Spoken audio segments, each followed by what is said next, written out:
Well, hello there. So good to see you. We are live. Happy to have you joining us. We are getting ready for, you know the number. It's double eights, 88. You're about to experience, as we all are, the 88th episode of the Hidden Entrepreneur Show. So good to have you with us, and so good to have our guest right there on the screen, Ryan Gottfredson. What's going on, Ryan? Not a whole lot. Thanks for having me on. I've just been listening in to your podcast. You have such passionate and engaging guests, and I hope that I can add to that today. Well, it seems like so far so good. We could only hope that all that maintains. You're all about up here, right? The mindset. It seems like that is everything. So I'm really excited about that. And that's who you are today and what you've dedicated your life to, right? Yep, that's where I'm at. Wow. Mindset. Certainly so much within that. I think I'll save these kinds of questions for the recording. There's no reason to start pulling things out, but I am excited. If nothing else, I'm about ready to hit record. Are you ready to hit record and have the show? Yeah. All right. And for those joining us live, always good to see you. If you're here live experiencing it, always do keep those comments flowing. I read them in real time. Love seeing what you're thinking up in that mind. And if you're catching the replay from the live, let me know that you're here too. Type in replay, and this is evergreen. We keep the conversation going even long after this live discussion has ended. All right, I am ready.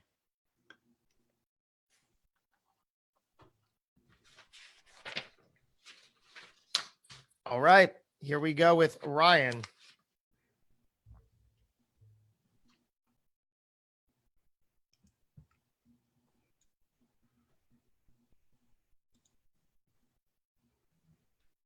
Hey there, guys. Thanks for joining us. You're tuned into the Hidden Entrepreneur Show. I am your host, Josh Carey. Our mindsets are the mental lenses that shape how you view your world and how you operate within it. Our mindsets fuel our thinking, learning, and behavior. Yet for most people, it's something they are not even aware of. And did you know that there are 4 primary mindsets that we're going to unravel that fuel our success? Well, our guest today wants to help you harness this power to reach unprecedented success. That's exactly what he does. It's Ryan Gottfredson, Ph.D., and he's a cutting-edge leadership consultant, trainer, coach, and researcher. He is a leadership mindset pioneer that helps organizations, leaders, and managers identify their current mindsets and then shapes their mindsets to fuel better decision-making, growth, and performance. He's also a leadership and management professor at California State University-Fullerton. He holds a Ph.D. in organizational behavior and human resources from Indiana University, and is someone amazing to learn from. So let's learn. It's Ryan Gottfredson. How's it going, Ryan? Great. Wow, you nailed that. Holy cow. That's the best introduction I've ever had. That's great. Well, thank you. Good to hear that. Good to and good to see you. I really I so admire this topic, mindset.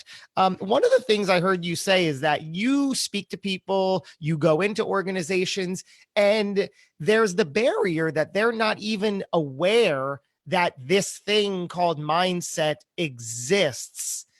I didn't know that. I just took for granted that it's a thing. Everybody knows it's a thing. Whether you want to work on it or not is another thing. But tell me about that. What does that look like when somebody doesn't even know that it exists? Yeah, so most people don't realize this, but 90% of our thinking, feeling, judging, and acting is driven by our non-conscious automatic processes.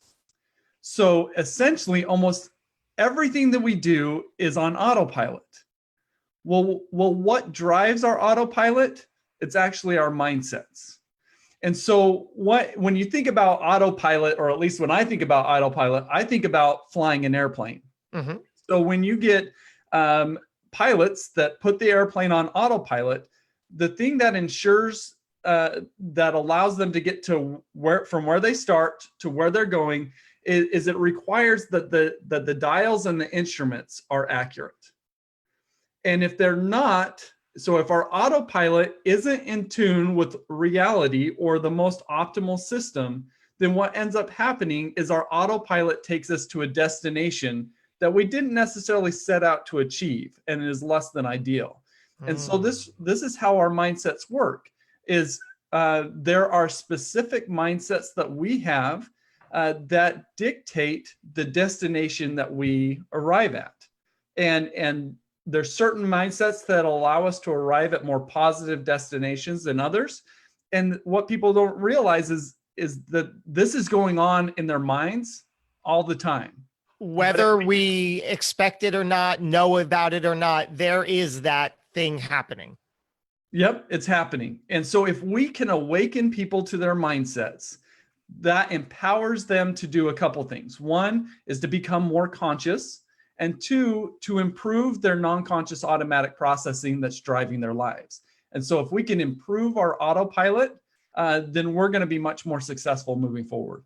So this is all about, at least in part, becoming self-aware. Exactly. This is, in fact, it is getting self-aware at a level that usually most people have never gotten to. Because while what you mentioned, we use the term mindsets quite a bit, but if I were to ask you, what mindsets do you need to have to be successful? The good ones? Or positive. I either get two responses, positive mindset, or I get crickets. See, this is the problem, is we understand that mindsets are important, but because we don't have a language around mindsets and we don't have labels for specific mindsets, we're unable to introspect about them. We're unable to assess what mindsets we have. We're unable to identify what mindsets we need to have. But if we can identify specific mindsets, put labels on them, we can identify where we are, where we currently are, and where we need to go. And that's a really empowering journey. So let's take a step back for a minute. Like you said, people talk about that word mindset a lot. So what we're talking about is everybody has one, whether they know it or not, admit it or not. What is it? It's just your view of the world, your thought process, the stories, habits, and beliefs that you tell yourself, that you think of others. That is your mindset. Yeah. So I've got a little treat for your Facebook Live people. It's not going to go over as well with our podcast people, but we'll describe it. So here I'm just putting on some rose-colored glasses. Brilliant. Right? So I don't know if you wear glasses. I don't necessarily wear glasses unless I'm driving around. But if you wear glasses for an extended period of time, my guess is that you lose consciousness of the fact that they're on your head. So true. I do actually love my sunglasses in the car when I'm driving. That's really the only time that I'll wear them. But yes. Yeah. So we lose consciousness of the fact that they're there. But our mindsets are our mental lenses, just like glasses are lenses for how we see the world around us. And the thing about our mindsets is we've had them essentially our whole lives. So we've lost consciousness that they're there. But they're shaping how we see and interpret the world around us. And here with me wearing rose-colored glasses, I'm seeing the world in a different way than almost everybody else is seeing the world. But if I don't recognize that I'm wearing those glasses, then I'm unable to recognize that there's different ways to see things. So there's different situations that people can find themselves in. And let's just take challenge and failure, for example. So when people encounter challenge or failure, they could interpret it in a variety of ways. For example, one person, because of their mindsets, they're literally, it's their neural networks in their mind cause them to see this challenge and failure as something to avoid. Because if I fail, then that means that I'm a failure.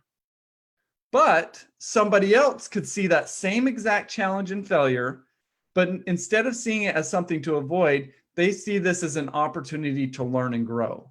And so they're able to run toward that challenge. And that's one of the things that researchers have found distinguishes successful people from non-successful people.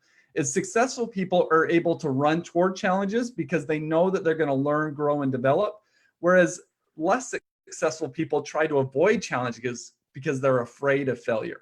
And so that particular distinction is a distinction between fixed and growth mindsets. So of the mindsets that are out there, that's probably the most well-known. Carol Dweck popularized it with a lot of her research. But if we can, again, now we're starting to put labels on these mindsets. So we've got fixed mindsets and we've got growth mindsets. There's been 30 years of research that has found that fixed mindsets lead to more negative outcomes and growth mindsets lead to more positive outcomes. So if we can identify what mindsets we have and what mindsets we need to have, now we become empowered. So with me wearing these rose-colored glasses, let's just say that these are fixed mindsets. Well, now I can awaken, oh my goodness, I see the world in a certain way that isn't healthy. Let me now take them off and let me put some better ones on. And then by doing so, we can reshape our lives. How do you, when you work with people, how in the world, after the assessment, because we all have a mindset, we all have an outlook of how we view the world. So you have to first identify it, but then how do you take somebody with a fixed mindset, which is sort of closed-minded and thinking that what that means is that they think that they can't grow or don't need to, or however they phrase it. How do you even begin to chip away at that and say, well, there's a better option for you over here? Yeah, so really what we are doing, so I think that there's two halves of the battle when we are trying to improve somebody's mindset. The first half of the battle is a little bit about what I talked about, but I think it's actually the most important part. So we've got to awaken to mindsets, the power of mindsets, the mindsets we have, and the mindsets we need to develop. So that's the first step. Then as you talk about, the next step is how do we actually start moving the needle on these mindsets? And in order for us to do that, we need to understand a few things. One is what our mindsets are specific neural networks within our mind that we use repeatedly over time that strengthens these networks. So it's not like every time we see, if we have a fixed mindset, it's not like every time we see challenge as being something to avoid, but that's how we normally see it. So that's just how our brain is inclined to fire. But we can take a step back in those instances and say, oh, this is a great learning opportunity. We've got to consciously make a decision to see it in a different way. And the more frequently we start using the neural networks that are on the positive side of these mindset continuums, then those neural networks strengthen and start to override the more negative neural networks. And so really what we're doing is we're rewiring the brain, but this process isn't as difficult as most people think it is, because our brains are incredibly plastic and they're incredibly malleable. So I think that shifting mindsets is a lot like learning how to count to 10 in a different language, right? So it's a good analogy. Yeah. It's not that difficult to learn how to count to 10 in Spanish, but what it takes is a little bit of practice every day. And over time, you essentially become quite fluent in the sense of it almost becomes natural for you to think, instead of think one, you think uno. You can rewire your brain to think that way. And so that's really what a mindset shift is what we need to do is little daily interventions that over time shape and rewire our brain. Let's outline these 4 different mindsets for success. Yeah. So we've talked about the fixed and growth. Let me just add just a couple things related to this. So research has found about 50% of the population has more of a fixed mindset, whereas the other half has more of a growth mindset. Do you want to give us an example of each so we can identify? Yeah. So we've got a battle going on within us. I think we all want 2 things. 1, we want to look good, and 2, we want to learn and grow. But the problem is we can't do both effectively at the same time. In fact, if we want to learn and grow, we've got to put ourselves in situations where we're not likely to look good.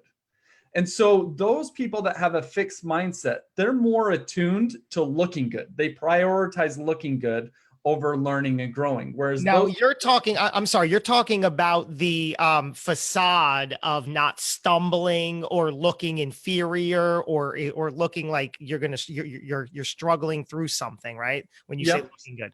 precisely. Yep. Wow. Okay, go ahead. I love it. And so the other people, those that have the growth mindset, they're not concerned about how they look. They're concerned about their ability to learn and grow and master the things that they need to in order to be successful. And so, and really at the root of all of this, the root of fixed and growth is that individuals with a fixed mindset don't believe that they can change their talents, intelligence, and abilities. But those with the growth mindset do believe that they can change their talents, intelligence, and abilities.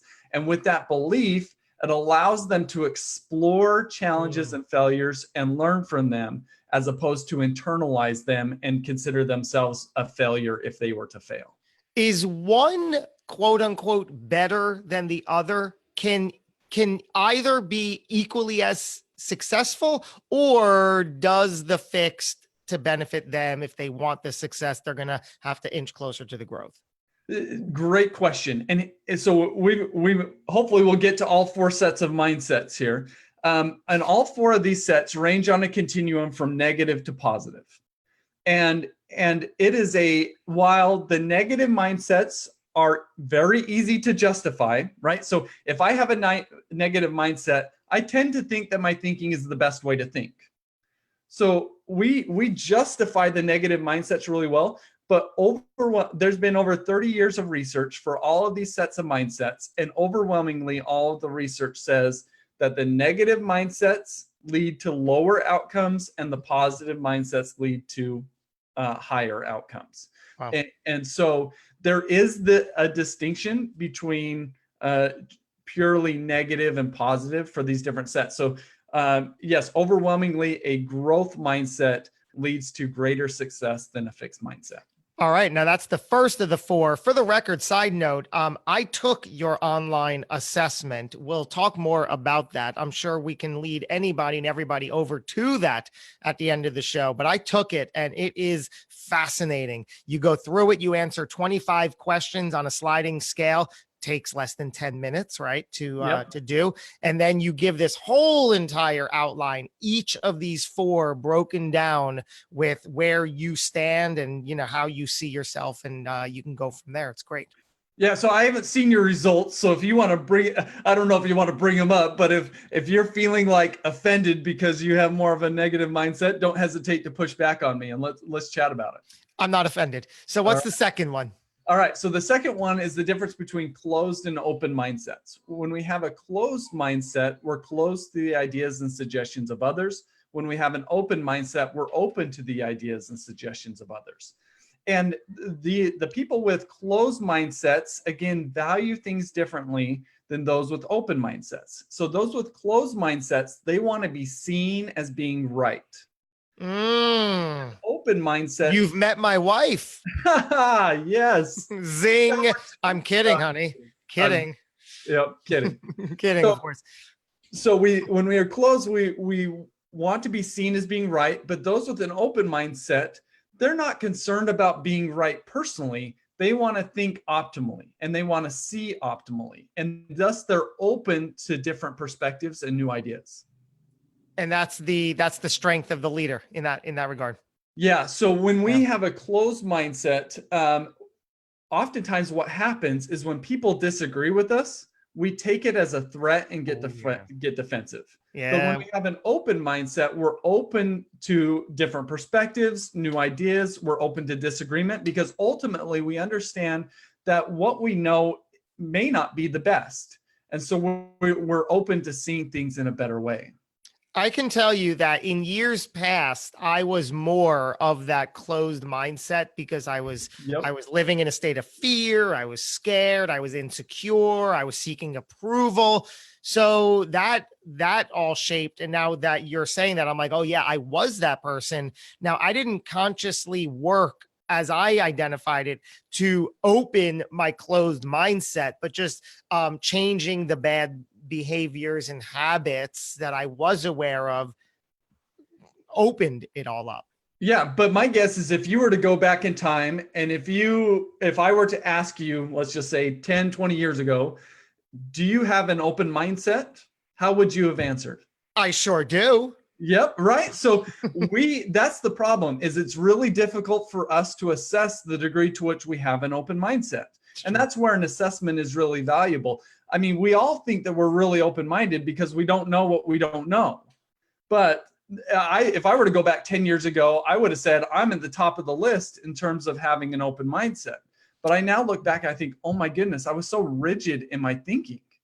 But it's also interesting because you bring up such a fascinating point. If you ask somebody who's closed-minded, in the way that we know that trait to be, it's not attractive, it's not good, it's not strong, it's not really anything somebody wants to be, but so many people are, like you said, they will not admit it, and they will, whether they consciously know that they're lying to themselves and us when we ask, or like you said, they're not. They just believe that they're open-minded. So it's a very intriguing thing. Yeah, and they can justify it. I mean, I love that you brought up that a closed mindset is actually a position of weakness. It's a position of insecurity. Whereas an open mindset is a position of strength. It's also a position of humility. Which is really powerful. When you think about where I work is helping develop leaders. And when I think about the most effective leaders are those that other people want to follow. Well, do we want to follow a dictator who doesn't take the ideas of others, or do we want to follow somebody who takes our ideas seriously? You know what the big trap is that somebody will feel justified thinking, no, I don't call me closed-minded, but I have this view, this impression, this position because of X, Y, and Z. And they'll try to justify it and try to talk themselves out of it. It's like, well, still closed-minded, but they're defiant about holding that position. Yeah, you nailed it. And again, all of these negative mindsets are very easy to justify, but it doesn't make them positive. And that's where this awakening comes in and why that's so powerful. So the people you work with, like this hypothetical person we're describing who was just defiant in their ways, they have to want to change, right? You can't just force them into it. They have to see a little crack in order to say, oh, I want to explore that a little bit. Yeah, and I feel like that's where the power of my personal mindset assessment comes in, because most of the companies that I work with, the leaders come into the training and they don't necessarily want to change, and they don't necessarily feel like they need to change. In fact, they're already like, I don't need this. Right. But then what the assessment does is when somebody takes the assessment, they get a score, and then I compare their score to thousands of others who have taken the assessment. So they can no longer deny what mindset they have, because they're stacking themselves up relative to thousands of others of people. And so with this objective metric and comparison between them and kind of the general public or professional public, they can no longer deny where they're at. And in a way, they either have to reject it or they need to own it. And that's up to them. Wow. What's number 3? Okay, so 3 is the difference between prevention mindsets and promotion mindsets. So when we have a prevention mindset, our focus is on not losing. But when we have a promotion mindset, our focus is on winning and gains. So to give you an example of this, imagine that we're a ship captain out at sea. So if I'm a ship captain at sea and I have a prevention mindset, my number one focus is on not sinking. So when we don't want to sink, we try to avoid problems. We don't want to take any risks. We don't want to rock the boat. We want to maintain the status quo. But that's very different than having a promotion mindset. If we're a promotion-minded captain, it's not like we don't want to sink. We don't. But our number one focus is on getting to a destination. So we anticipate problems. We're willing to take risks because ultimately we want to get to a destination. And then what ends up happening is there's a huge difference between the two, because those with the prevention mindset, because they're so focused on not sinking and avoiding problems, they get blown about by the winds and the currents of the sea, and they'll end up in a destination that they didn't choose. But it's only those with a promotion mindset that become willing to brave the winds of the currents of the sea in order to get to a destination of their own proactive design. And so the outcome, and as we go back to our analogy earlier with the airlines and the autopilot, the destination of these two individuals is so incredibly different. Those with the prevention mindset, they become the passenger in life. They go wherever life takes them. Those with the promotion mindset, they're the driver of life, and they go where they want to go. This is exactly, correct me if I'm wrong. This is how they say, don't focus on what you don't want, focus on what you do want, right? Precisely.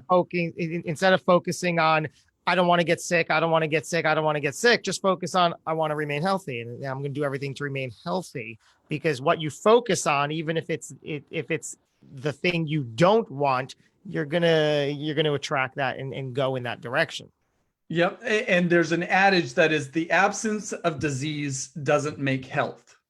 So just because you're not sick doesn't mean you're necessarily healthy. And that's a prevention mindset. So what are the things that we can do to become healthy? My guess is most people, and myself included, I only go to the doctor when I need help, when there's something bad. But why don't I go to the doctor to try to enhance my health? Or why don't I get a coach? Or why don't I do meditation or whatever it is that enhances my health?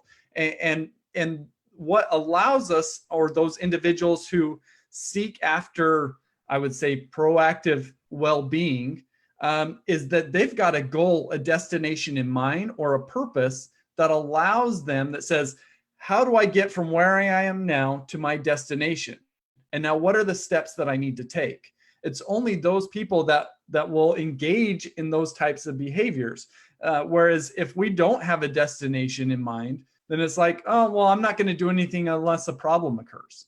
And that's, there's just a different level of success that comes with that. Yeah, this is a good one. I like this one. What's the fourth one? So the fourth one is the difference between an inward mindset and an outward mindset. So when we have an inward mindset, we see ourselves as being more important than others. And as a consequence, we view others as objects. But when we have an outward mindset, we see ourselves as, or we see others as being equally important as ourselves. And therefore, we're able to see them as people, that their feelings matter just as much as my feelings. So let me give you one quick example, and then I can maybe give a personal example on this. But there's a man by the name of Benjamin Zander, who's the founder and conductor of the Boston Philharmonic Orchestra. He's written a great book called The Art of Possibility, and I think a few others. But one of the things that he says about his career is that he said for the first half of his career, he had an inward mindset, and that he saw his musicians not as people, but as instruments to play the music the way that he wanted it to be played. But then he said about halfway through his career, he had an epiphany that while he may be the face of the CD, he doesn't play a note. And so his position of leadership is one in which he needed to empower his musicians to play the music the way that they were most capable of performing it. So he stopped seeing them as instruments, started seeing them as people. Instead of getting them to play the music the way that he wanted it, he asked himself, how do I get them to play the music the way that is going to be best for them to play it? That's going to bring out their very best. And he said it completely changed his life, and his leadership, his management style, and the outcomes were completely different. Because when we have an inward mindset as a leader, we get other people to follow us because they feel like they have to. But when we have an outward mindset, people start following us not because they feel like they have to, but because they feel like they want to. And so we're able to get a lot more out of those people. Amazing. I want to see how we got to this point in your life. Take us back, if you will, to the very beginning of your time. What was life? What was life like for Ryan? A lot has gone on in that time, which is great. In all honesty, my upbringing was really fantastic. I kind of grew up in Happy Valley, Utah. Is that literal, or you're putting that in quotes? No, that's literal. I mean, Utah's got the nickname for being Happy Valley. And so it was fantastic. I had great parents, great friends, great neighborhood, kind of this typical, I think, kind of urban neighborhood. And one of the things that I loved about my upbringing is my parents really empowered me to feel like I could do anything. Imagine that. And they gave me the freedom to do that, which was great. But one of the aspects about my upbringing was that I was kind of raised an only child. So I have older half siblings, but I don't ever remember them being around the house. So as I grew up as somewhat this only child, really our family's world revolved around me. I kind of dictated what we as a family did. And I think one of the consequences of this is I developed an inward mindset, not knowing it. It's just my natural wiring in my brain developed that way because I didn't realize it at the time, but I saw other people as objects, that they were there to help me get me where I wanted to go. And one of the ways that I saw this come out quite a bit was in athletics. So I grew up playing basketball was my primary sport. And I mean, I'll admit it now, I had the reputation as the ball hog because I saw myself as the star and I saw my teammates as my cast that are there to help me get stardom. And so I went along my life like this and even into college. And then I picked up a book that's called Leadership and Self-Deception. And it's written by the Arbinger Institute. And it talks about this difference between inward and outward mindsets. They call it being in the box or out of the box.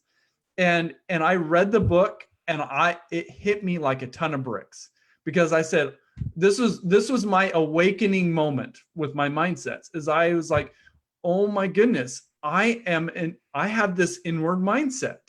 And because of that, I have been a complete, a lot of bad words to a lot of people throughout my life.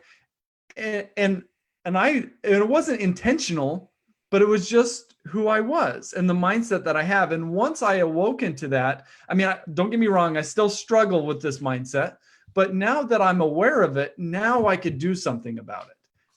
And so that was that was really what got me started on my mindset journey is because I realized the power of this. And if I could put there's this power to this label. At the time it was, am I in the box or out of the box? Now I call it inward versus outward. But now I can introspect about that at any moment. Am I being inward or am I being outward?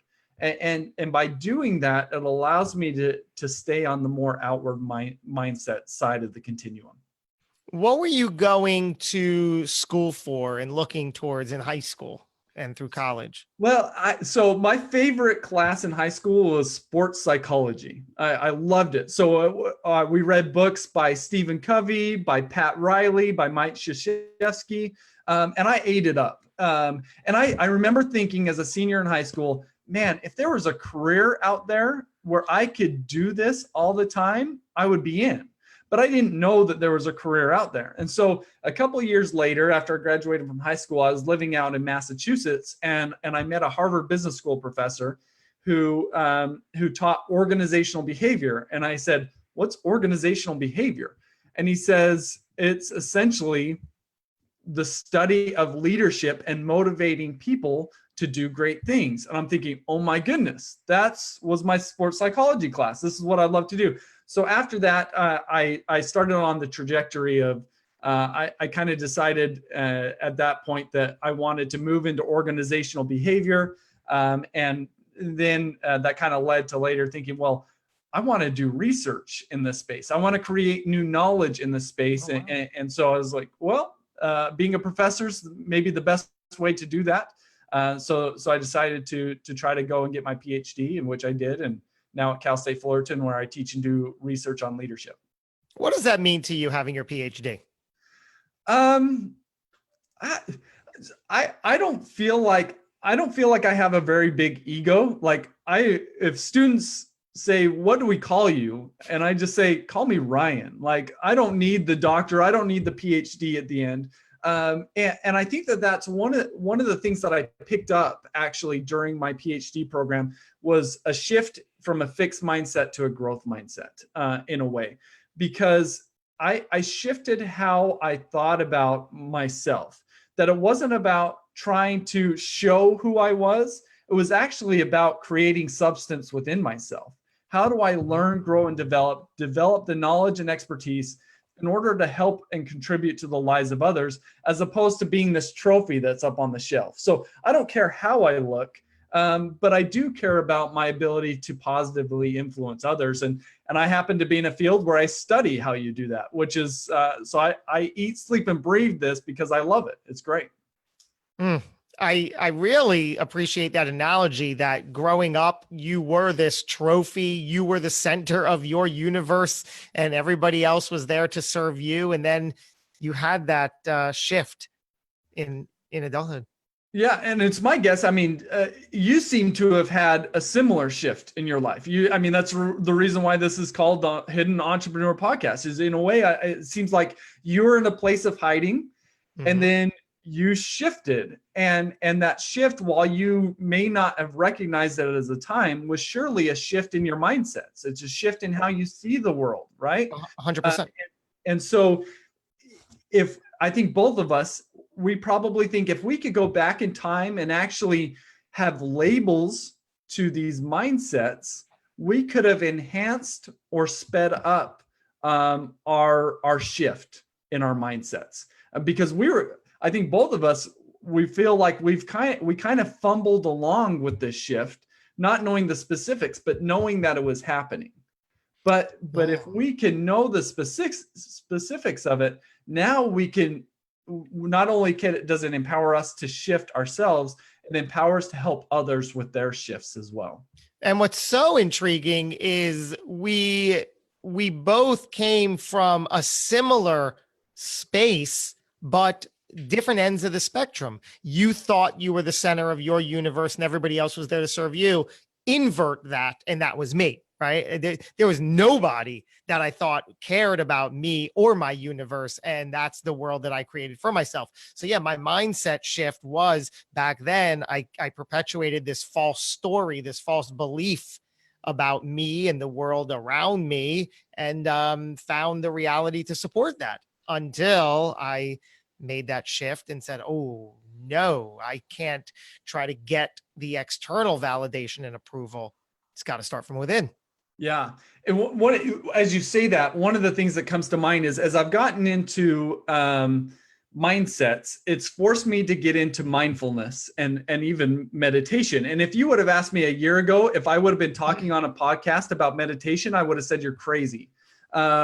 But one of the things that I found is I've been forced to learn about mindfulness, and largely from an academic standpoint. What is the research on mindfulness? What's the business case for mindfulness? Tell me. A recent study that I came across was absolutely fascinating. So what researchers have found is that our mindsets reside in our prefrontal cortex, and what they've found is, if we operate more with the left side of our prefrontal cortex, we're more cued to the positive.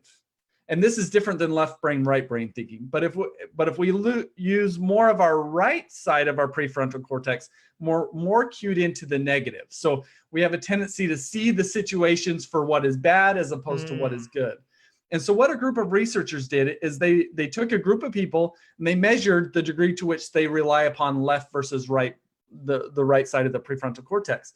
And then they had one group of these people engage in an 8-week meditation program to enhance their mindfulness. And then they kept the other group just the same. They were the control group.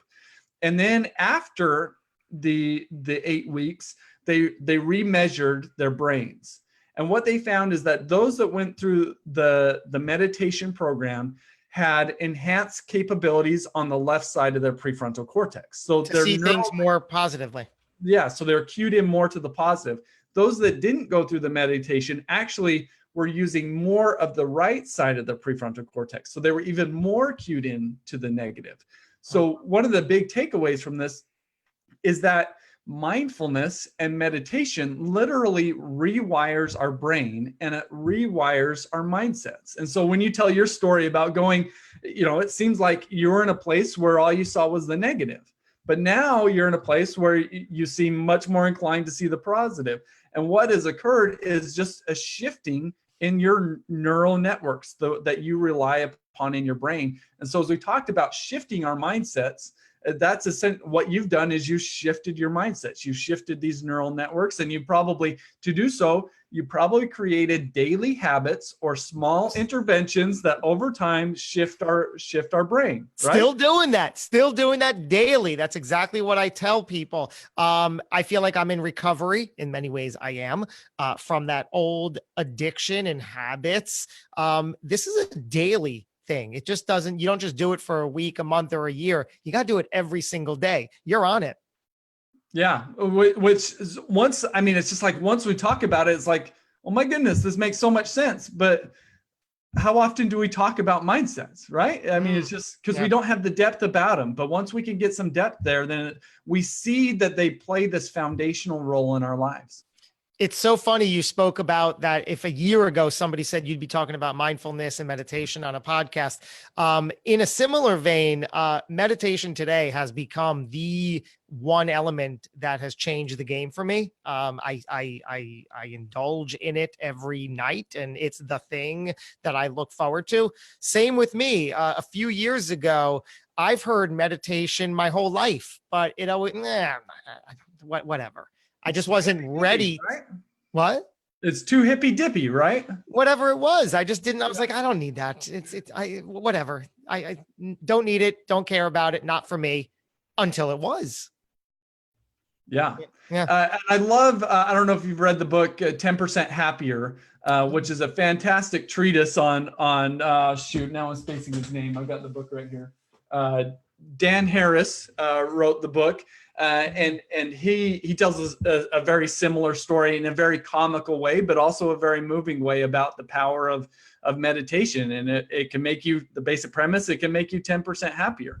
And that's all of the research that is coming out about mindfulness in the workplace is saying that our ability to be mindful, which is the combination of being present and aware, allows us to cognitively deal with our situations in a more healthy way across a wide variety of aspects of how we operate. And so when I think about where this mindset piece fits in, it's surely much more on that awareness piece of mindfulness. And I think it's a very critical piece of that awareness piece. It doesn't so much get at the presence piece. That's another element of mindfulness that is critically important. But that's kind of connecting the dots between what we've been talking about with mindsets and then also mindfulness. It's largely that awareness piece. Wow. You picked up on my brand, The Hidden Entrepreneur. It's all about the fact that I spent all this time hiding really behind fear, using that as an excuse to perpetuate everything I was trying to avoid there. Share with us a time where fear was very prominent in your world and how you got through that. Great question.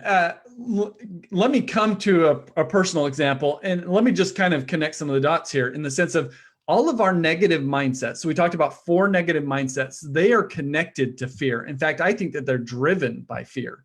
So the fixed mindset is we have a fear of looking bad. When we have a closed mindset, we have a fear of not being right. When we have a prevention mindset, we have a fear of problems and discomfort. And when we have an inward mindset, we have a fear of being passed up. And all of those fears are these, when we have them, they're chips on our shoulders. And one of the things that is really interesting when you think about, we've seen a whole host of Marvel superhero movies that have come out in the last 10 years or so. So I think we're really good at seeing, and we really enjoy seeing heroes versus villains. And the thing about villains that is so interesting is that these villains think that they're in the right.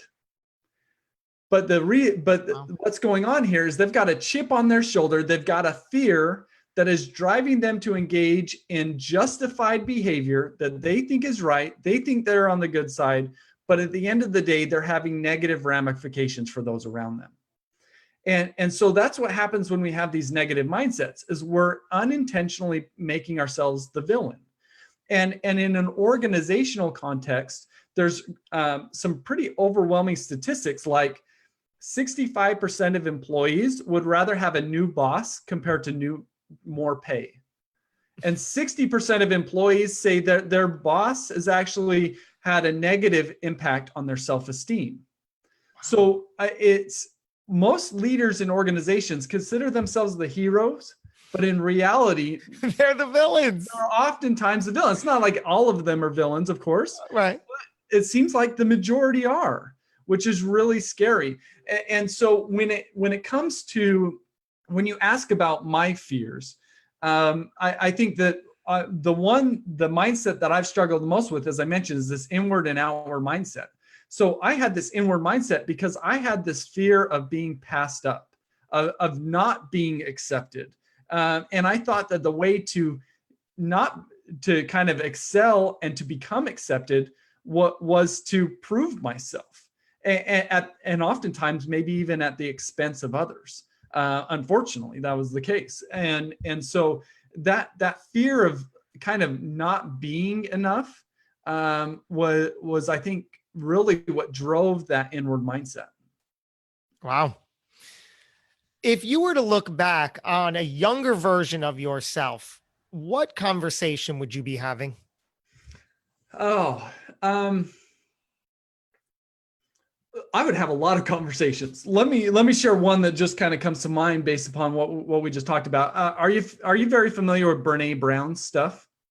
Somewhat. Okay, so Brene Brown is the sociologist who studies a topic that impacts everybody, and that is shame. And she talks about the antithesis of that, which is vulnerability.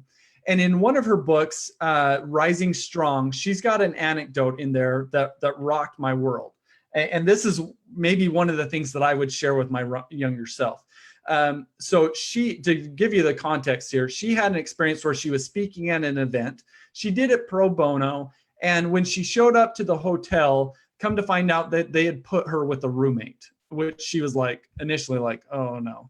And so she walks into the door or into the whole hotel room, and there's a woman who's sprawled out on the couch, has got some dirty shoes up on the couch, is eating this gigantic cinnamon roll. And then right before she goes to shake Brene Brown's hand, she wipes all this icing off of her hand onto the couch. And so she's already like, this woman is disgusting. And then the woman goes out it's a non-smoking room. The woman goes out on the porch or the balcony and starts smoking. And Brene Brown is a former smoker. And so this was like a big no-no for her. And so anyway, she had this really negative experience. She came back home and she met with her therapist, who apparently she meets with regularly. And her therapist asked her the question, do you think that she was doing the best that she could? And Brene Brown's like, hell no, she's not doing the best that she could. And she gets, all upset about this. And anyways, their time runs out. And then Brene Brown goes to a bank. And she's standing in line at the bank, and the woman in front of her is berating the teller.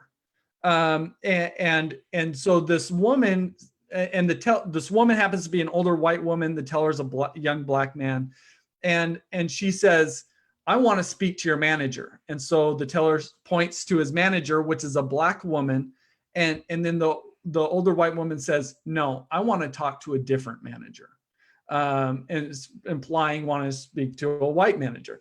And so anyways, another manager comes and takes her away. Brene Brown steps up to the teller window, and Brene Brown says, even before anything happens, she says, do you think that she was doing the best that she could? And he said, yeah, probably. I mean, she was really nervous about her money. Maybe somebody has been siphoning off some of her money. Like, I understand where she's coming from. And Brene Brown is just like, no, she was not doing the best that she could. So Brene Brown was so upset about this that she started to do research on this question. So she started to interview people and ask them, do you think in general that people are doing the best that they can? And I've even asked this, I asked this to my students on the first day of every class, and I get 90% of my students that say, no, people in general are not doing the best that they can. But here's what Brene Brown found out about the research, is that people that answer no, people are not doing the best that they can, they struggle with shame and perfectionism. But those that are able to say yes, that people are doing the best they can, they're much more healthy psychologically. They're much more empathetic and much more sympathetic. And let me give you a sense of how this plays out. So here in Southern California, we've got a homelessness problem. So it's not uncommon to pull up to a street corner and there's a homeless individual standing there. And in my former life, I'm going to call it my former life, and I still am guilty of this sometimes, unfortunately. But I would see a homeless person and I'd think, what are you doing? Why are you spending this time asking for money when you could spend this time working, for example? So in other words, I'm thinking, why don't you go get a job, right? When I take that approach and I have that lens towards other people, this is my inward mindset lens, then I'm not sympathetic at all. I'm rather critical. But when I understand that other people are doing the best that they can, then it leads me to see a homeless person, for example, and ask the question, what in the world has happened in their life that has led them to believe that this is the best way to live? And when I ask that question, now I'm much more sympathetic and empathetic to their plight, and I'm much more willing to help them. Again, how we see the world shapes how we think, how we learn, and how we behave. And so if I could go back in time, I would want to teach myself that people in general are doing the best that they can. And understanding that would allow me to interact and approach others in a much more healthy way than what I used to do. It's a beautiful, beautiful answer. Beautiful stories. I love all that visual. Long, so sorry for the long-winded answer, but no, it's the perfect answer. Do you believe that everything happens for a reason? I don't think everything happens for a reason, but I think we're left with a choice with anything that happens. And that's the choice to make the best of the situation. And that's up to us. I think another book that I love is Viktor Frankl's book, Man's Search for Meaning. Mm-hmm. And if there's anybody that has any reason to complain, it's somebody who survived a concentration camp like he did. But even in his book, he talks about, while a concentration camp could take away essentially all of your freedom, and it can't take away the last of the human freedoms, which is to choose one's own will in any given set of circumstances. So I think regardless of where we're at, we have the capability of shaping how we respond to that environment. And so I'm not sure if everything's meant to be or for a certain reason, but I feel strongly that we are able to shape whatever situation that we encounter. What do you believe happens when it's all over, when our time here on Earth comes to an end?